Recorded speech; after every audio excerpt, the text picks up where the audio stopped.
Hi hello నమస్తే welcome back to idli వేస్తున్నాను. ఇడ్లీ పిండిలోకి కొంచెం ఉప్పు వేసి కలిపెట్టేసుకున్నాను. క్యారెట్ తురుము కొంచెం కొంచెంగా నాలుగిట్లోకి వేసేసి ఇలా చేయటం వల్ల చిన్నపిల్లలు చాలా ఇష్టంగా తింటారు.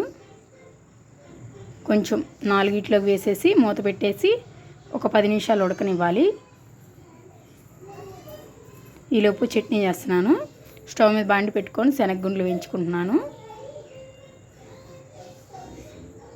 వేయించేసుకొని ప్లేట్లో తీసుకున్నాను. 2 పచ్చిమిరకాయలు వేయించుకుంటున్నాను చట్నీలోకి.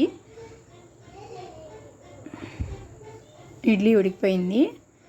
ఇప్పుడు మిక్సీ జార్లోకి పచ్చిమిరకాయలు, చిన్నులపాయి, జీలకర్ర, శనగగుండ్లు, ఉప్పు వేసి మిక్సీ పట్టేసుకొని పోపు పెట్టేసుకున్నాను. పోపు దినుసులు ఇంకా ఇంగు వేసి పోపు పెట్టేసుకున్నాను. కొంచెం చిన్నపిల్లలు కదా, కొంచెం నెయ్యి వేసేసి చట్నీ వేసుకున్నాను. చూడండి చాలా సాఫ్ట్గా వచ్చాయి. నచ్చితే లైక్ చేసి సబ్స్క్రైబ్ చేసుకోండి.